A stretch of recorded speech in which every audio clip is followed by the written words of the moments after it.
Né? Na primeira parte, nós paramos aqui no tópico 3 e no subtópico número 1, né? Então nós tivemos aqui algumas observações e fizemos também alguns comentários. Os irmãos também participou dos comentários a respeito da união, né? Aqui o casamento, as sutilezas da nova configuração familiar, o casamento entre pessoas do mesmo sexo, né? Então nós já falamos aqui no tópico de número 1, subtópico número 1 também, e os irmãos também compartilharam aí, e nós já vemos e comentamos também que muitas as configurações que têm acontecido, coisas feitas pelo homem, né? Administrada, ou seja, criada pelas leis que está fora da lei de Deus, e a igreja não pode, não deve aceitar. Nós como cristãos não podemos aceitar, nós temos que aceitar o que a palavra de Deus nos ensina, né? Glória a Deus. Vamos no subtópico número 2, vou fazer a leitura aqui. Ele nos diz assim: a sexualidade não binária. Uma pessoa não binária é aquela que não se percebe como pertencendo a um único gênero.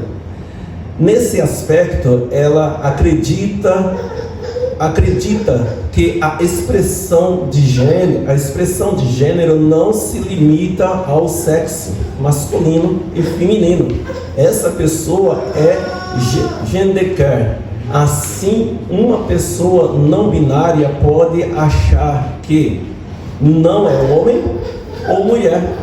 Nesse caso, teria uma ausência de gênero.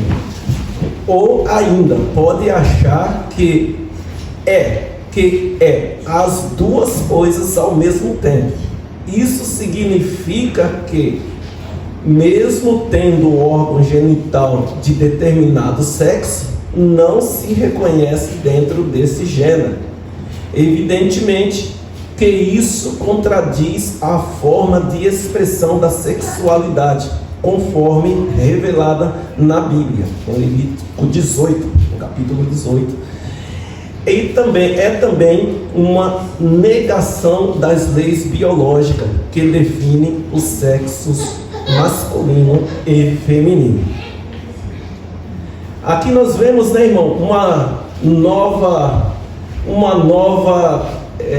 como é que pode dizer, pastor? Modalidade? Uma nova modalidade de gênero. Antes se fala assim, homossexual, né? Aquele que é homem se acha que ele nasceu no corpo de homem, né? E na verdade ele não se acha que é homem, nasceu no corpo de homem, mas é uma mulher dentro do corpo do homem. Outro nasceu mulher, mas é um homem dentro do corpo de mulher, e vira um negócio que só Jesus na causa. E agora já tem o outro agora que ele chegou, né? E ele é as duas coisas do mesmo tempo, né? Uma hora pode ser homem, uma hora pode ser mulher, ou uma hora é os dois juntos. Isso é uma confusão na mente, né? Tirando o que a palavra do Senhor nos mostra, que é o sexo que determina, né?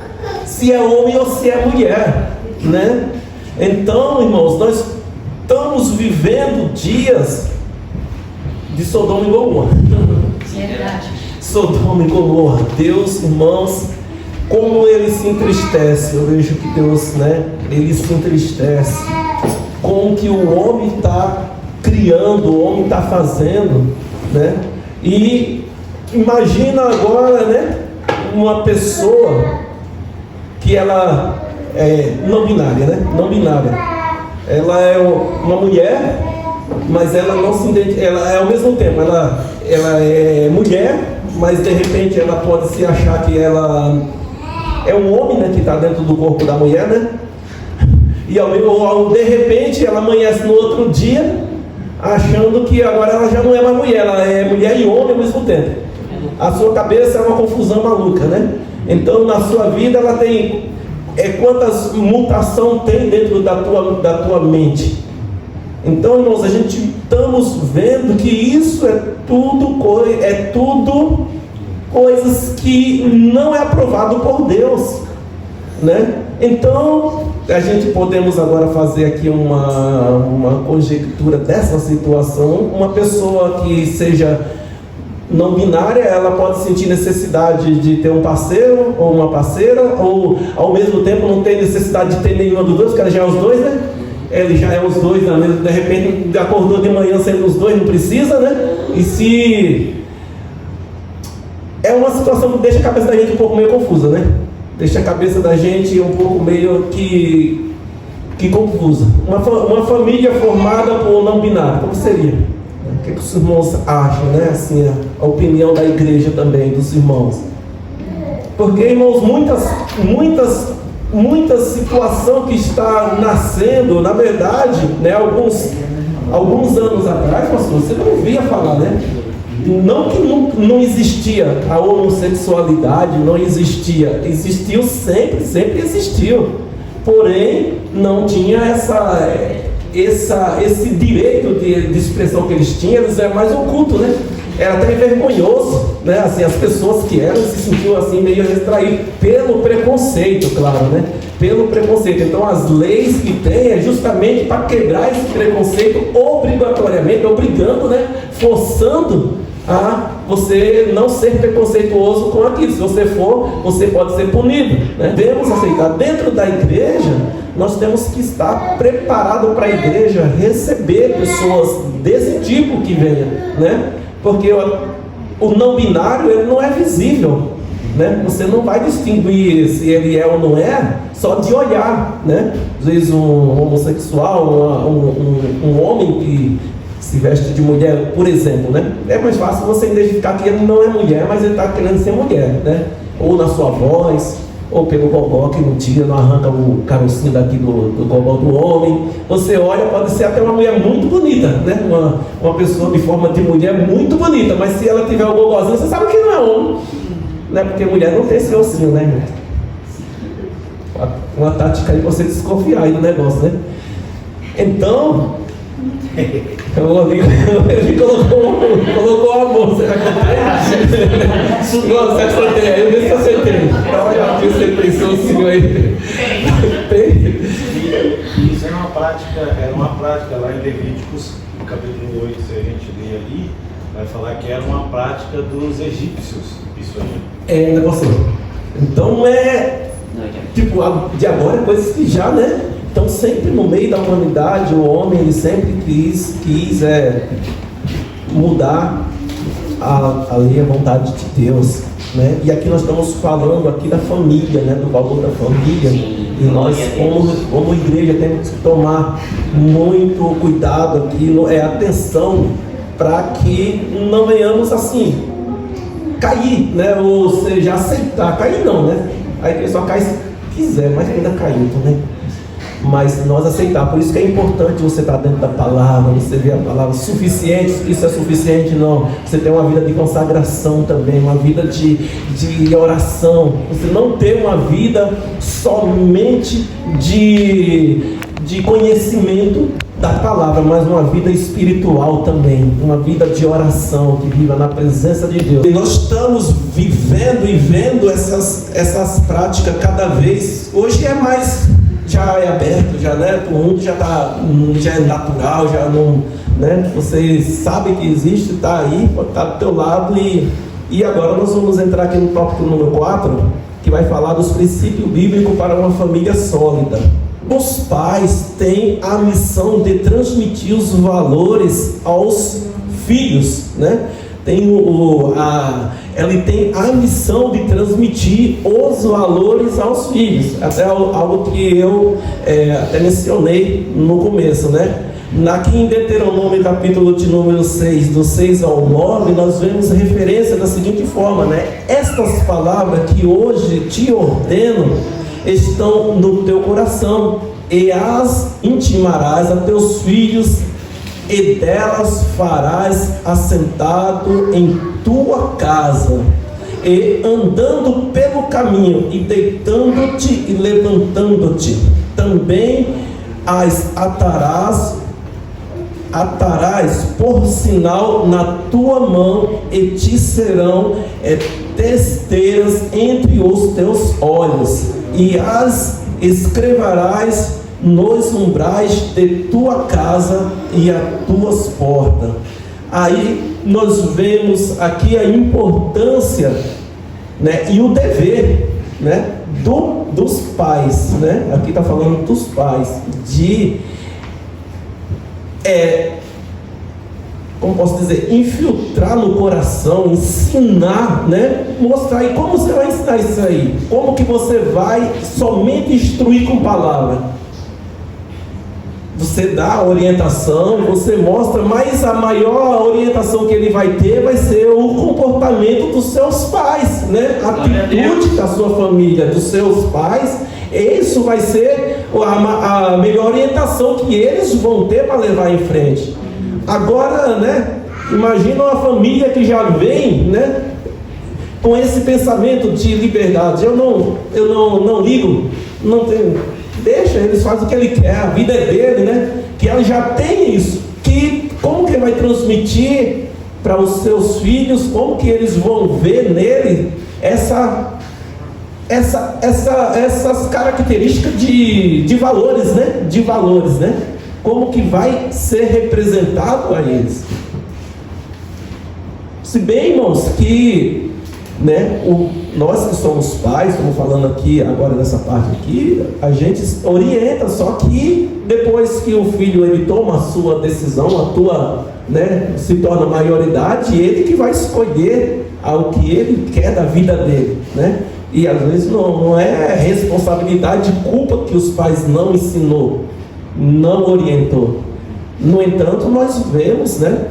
Hoje não é difícil os irmãos ver que muitos filhos de pessoas que professam a fé, o nome de Deus, pessoas conhecidas, né? Muito conhecidas, e os filhos, eles se rebelam, né? Podemos dizer assim, se rebelam, se diz que se revelam à realidade deles, né? Trazendo decepção, frustração, né, para os pais, né? E pessoas que são ensinadores da palavra, digamos assim, ensinadores da palavra, né? E então, livre ou impossível isso acontecer? Não é impossível, mas nós temos o dever, os pais têm o dever de orientar e de ensinar. Dando continuidade aqui, diz assim: a educação dos filhos, portanto, deve tomar como princípios os valores ensinados pela palavra de Deus. A Bíblia, em Provérbios 1, 8 e 9, ele nos diz assim: filho meu, ouve a instrução do teu pai e não deixes a doutrina de tua mãe, porque o diadema de graças serão para a tua cabeça e colares para o teu pescoço.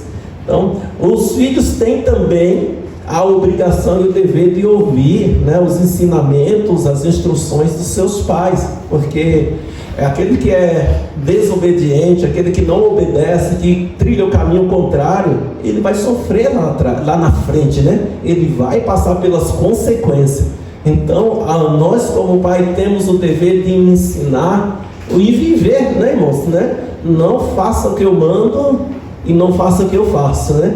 Não é o sentido. É fazer o que eu faço, olha para o meu comportamento, né, e viva dessa forma, né? E aí tem coisas que você tem que dizer: o caminho é esse, olha, você está no caminho errado, vai por esse caminho que você vai ter lá na frente um resultado positivo, mas tome cuidado de você andar por esse lado, você vai se dar mal lá na frente. Orientar, mas o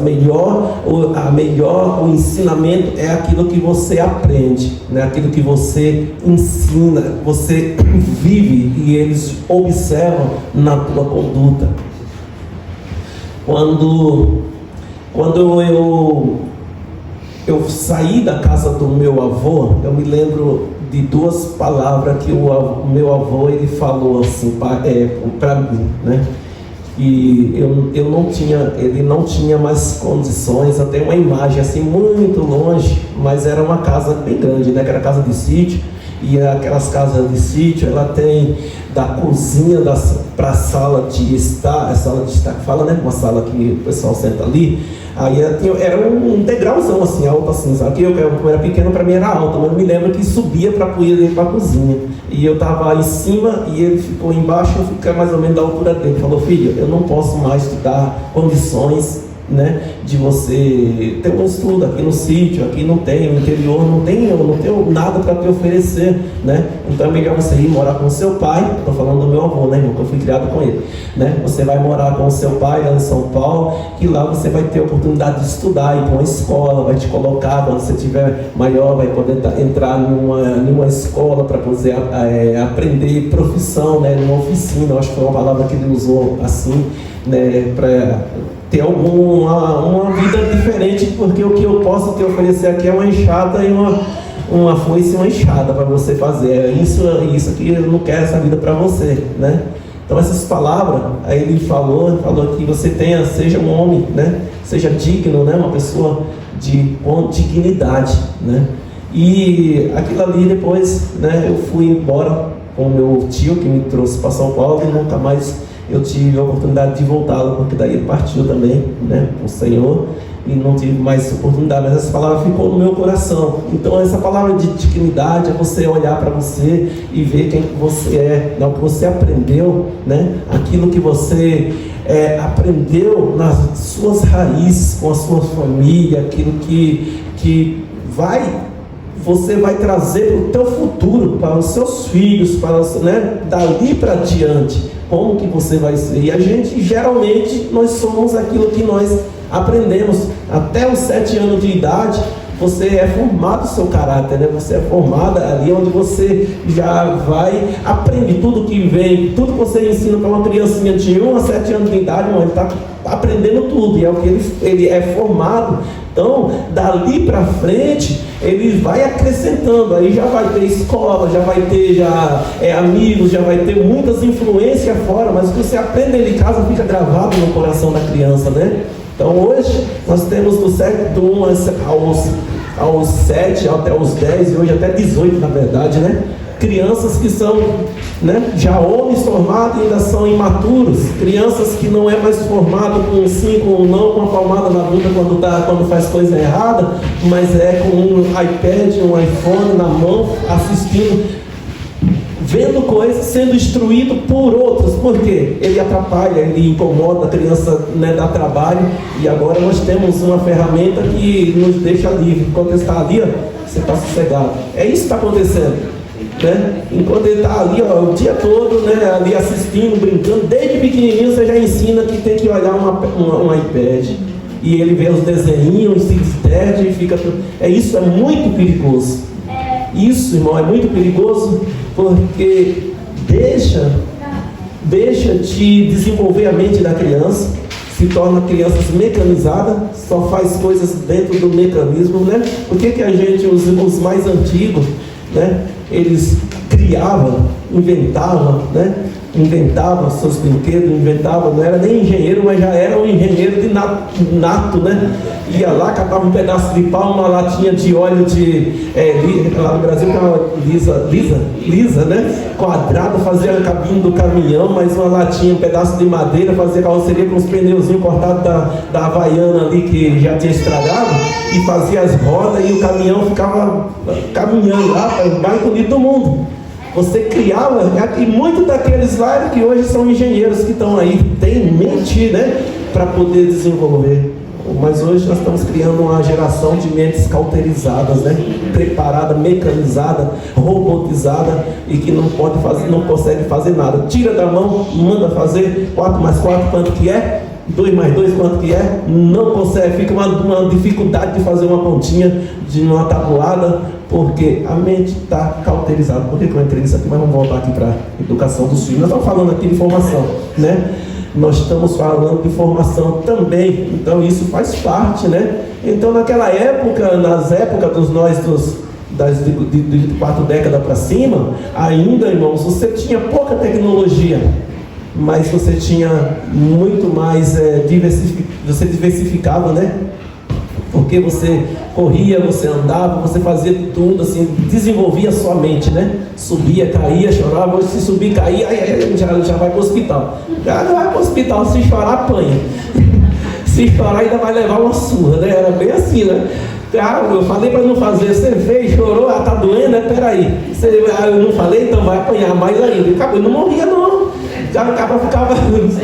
Aí depois dava dando risada lá, né? Arrancava o tampo do dedo lá, levava uma surra, doía, doía, rapaz, arrancava aquele pedação assim, ia jogar bola com pedra em vez de ser bola, né?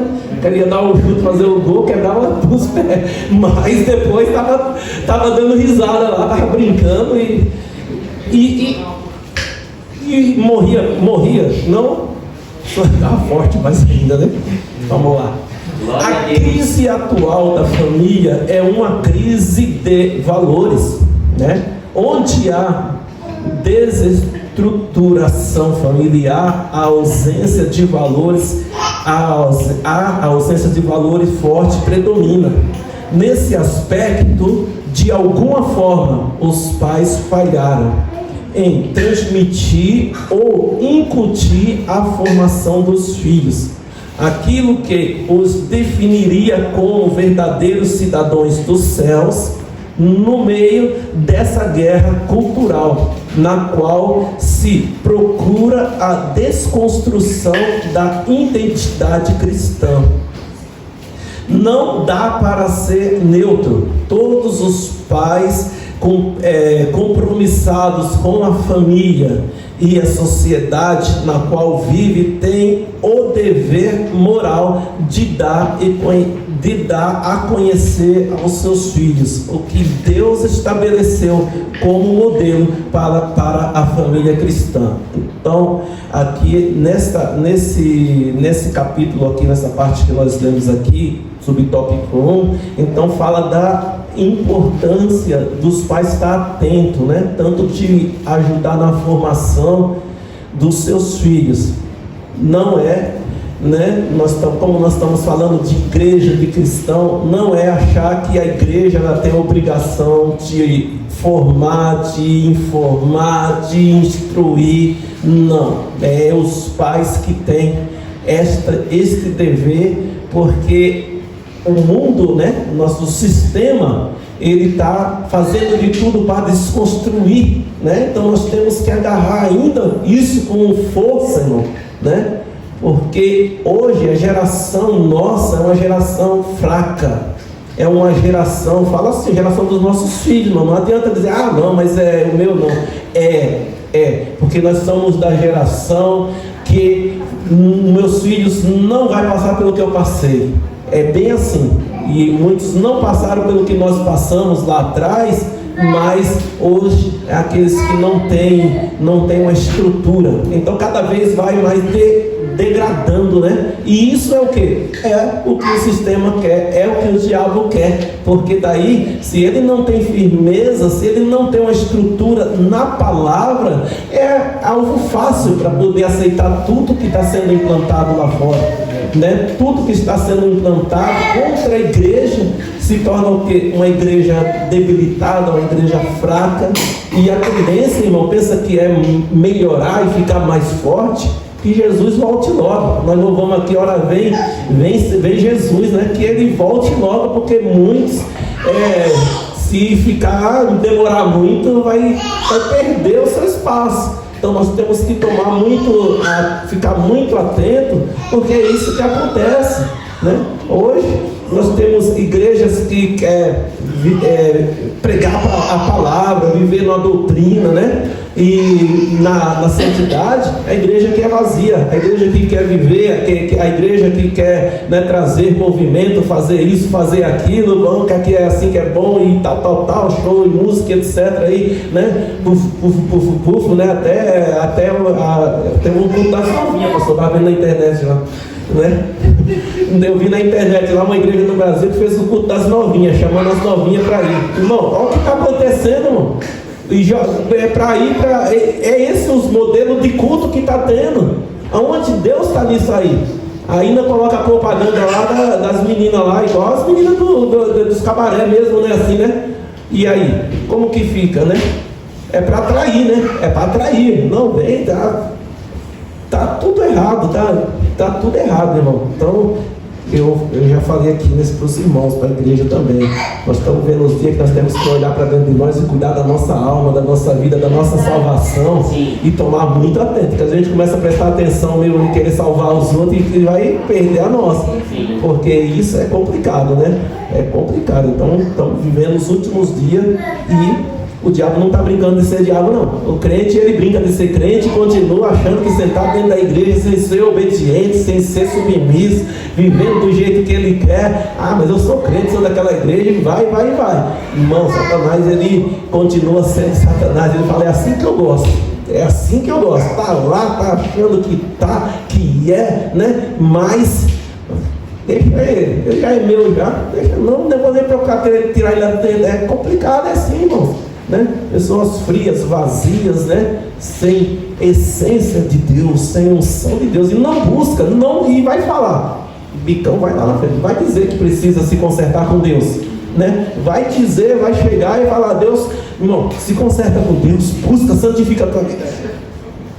Só já fica bravo, ele já acha que você está confrontando, já quer sair daqui, já briga com o pastor, já briga com o irmão, já fica invocado com o outro, já é um problema na vida dele. Mas na verdade, irmão, é porque a palavra do Senhor quer santidade, quer que a gente se santifique a cada dia, busque, negue, né? Nos negue a cada dia a nossa vontade, o nosso eu. Ele tem que ir por terra para que o nome do Senhor seja glorificado. Vamos para o subtópico 2 aqui, já estamos encerrando.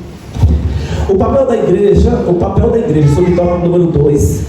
Alguém já disse que famílias fortes fazem igrejas fortes. Contudo, o inverso também reflete a verdade. Igrejas fortes faz famílias igualmente fortes. Na verdade, a igreja, que é uma extensão familiar bem mais ampla, já que é constituída de várias famílias, é uma entidade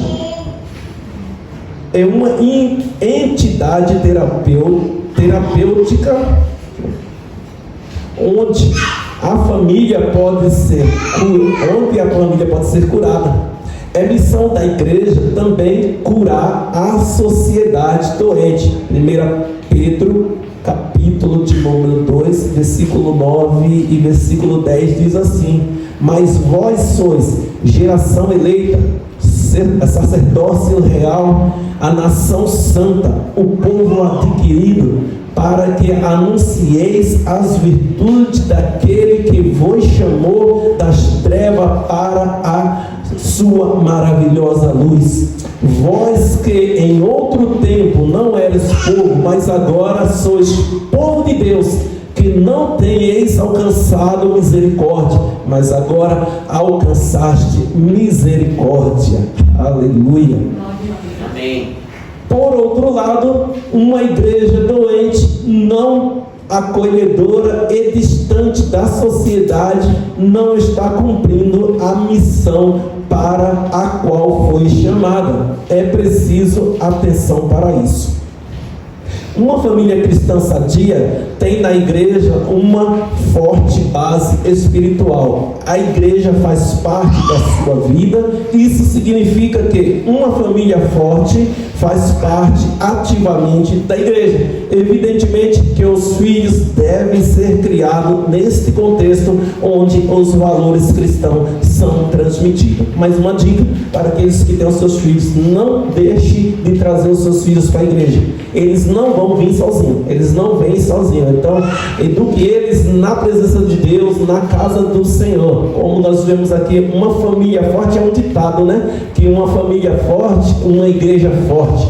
Mas uma igreja forte, estruturada, ela vai fortalecer as famílias, porque as famílias, elas entram aqui muitas vezes doentes, dilacerada, né? Sofrendo, e a igreja, ela tem um papel de corrigir, restaurar, um papel de curar, um papel de estar trazendo de volta, né, aos princípios para aquela família. Quando a palavra do Senhor ela é ministrada, ela entra no coração do lar, no lar, dentro da família, ela transforma a vida. Então nós temos que entender que a igreja ela precisa ser uma igreja viva, né? Uma igreja sadia, uma igreja que tenha a presença de Deus.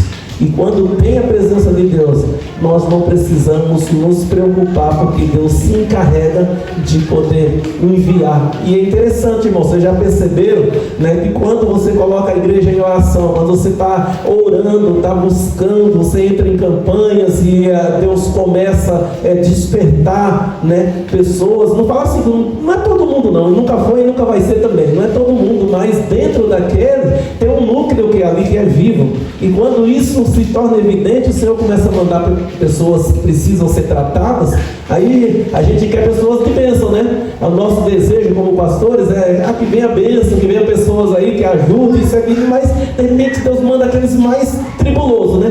Manda aqueles tribulosos que entra por ali, chega aí, e aí precisa de ajuda, e precisa isso, daquilo, aquilo outro, mas é o que Deus Ele quer. Então a função da igreja é essa, né? E depois de tratado, ela se torna até bênção, né? Mas às vezes nem sempre ela já chega a bênção, né? Não chega a bênção, aí chega a tribulação, e depois da tribulação, aí vem a bênção, né? E a gente tem que estar glorificando e exaltando o nome do nosso Senhor por isso, né? E por isso que eu falo, irmãos, a nós como igreja, nós temos que estar atentos, porque o nosso papel aqui dentro é muito fácil, né? Nesse momento nós estamos assim, dentro do culto, dentro das quatro paredes. Isso aqui é um pouco, é o mínimo que nós podemos fazer. Porque aqui, né, geralmente aqui dificilmente acontece um imprevisto que você tem que usar a sua fé de uma hora para outra. Apesar de nós estarmos aqui, mas raramente. Por que isso acontece? Está acontecendo raramente? Porque está faltando vida, essência de Deus. Porque se não fosse, irmão, aí Deus manda, irmão, atribulados, endemoniados, pessoas que precisam ser curadas. Por que Ele manda para esse lugar? Porque aqui Ele sabe que se vem aqui, Deus vai revelar, vai curar, vai libertar, vai trazer de volta, trazer vida novamente, né? E se isso não está acontecendo, a gente se preocupa também. Nos preocupamos, porque nós vivemos em um momento de guerra. Nós como cristãos, nós vivemos constantemente em guerra, né?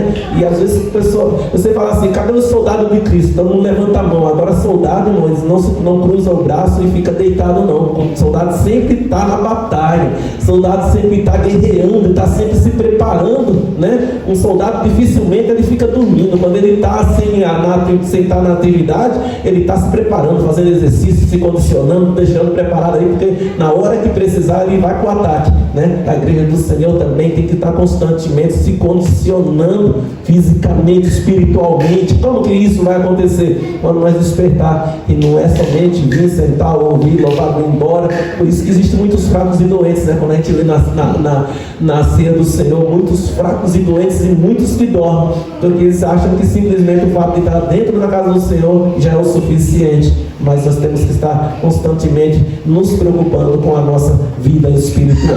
Nós vamos aqui já dar um encerramento. Diz assim a sinopse do tópico 4: os pais e a igreja têm papéis importantes na manutenção dos valores familiares, da família.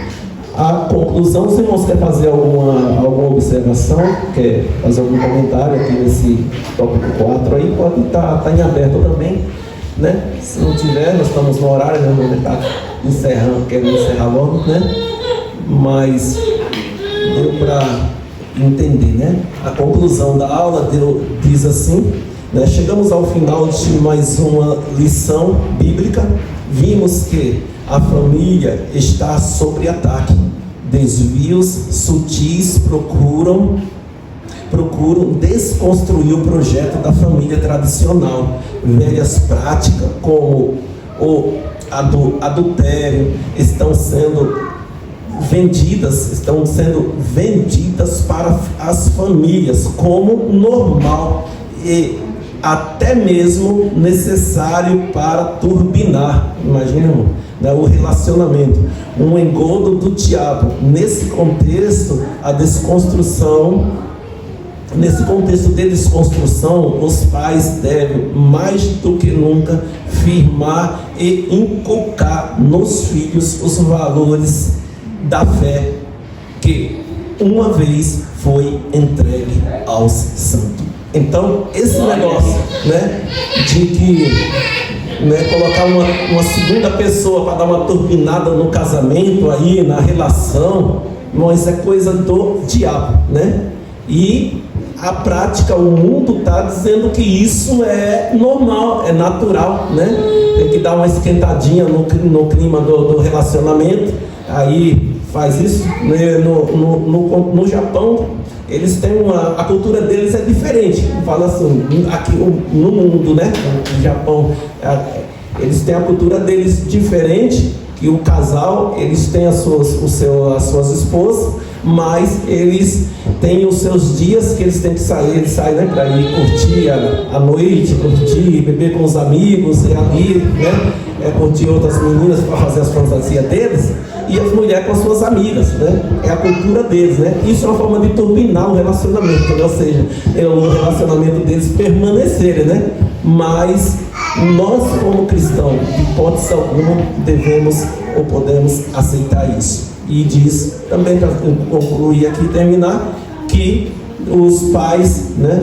Os pais, eles devem inculcar na cabeça, na mente dos seus filhos, colocar lá dentro, falar uma vez, duas, não, mas quantas vezes estar ensinando, instruindo, porque os valores que o mundo está lançando para desconstruir o lar, a família, a vida, o caráter, a moral do ser humano, ele está vindo com todas as armas, todas as forças que ele tem, mas nós temos aquele que pode tudo, que é a palavra do Senhor, né? Quando a palavra do Senhor tiver na nossa vida, nós estamos protegidos em nome do Senhor Jesus. Amém? Amém. Deus abençoe a todos os irmãos que assistiram, que estão, né? Estou concluindo esse vídeo agora também, né? Que estão assistindo essa aula, e que Deus possa ter falado com cada um também em nome de Jesus.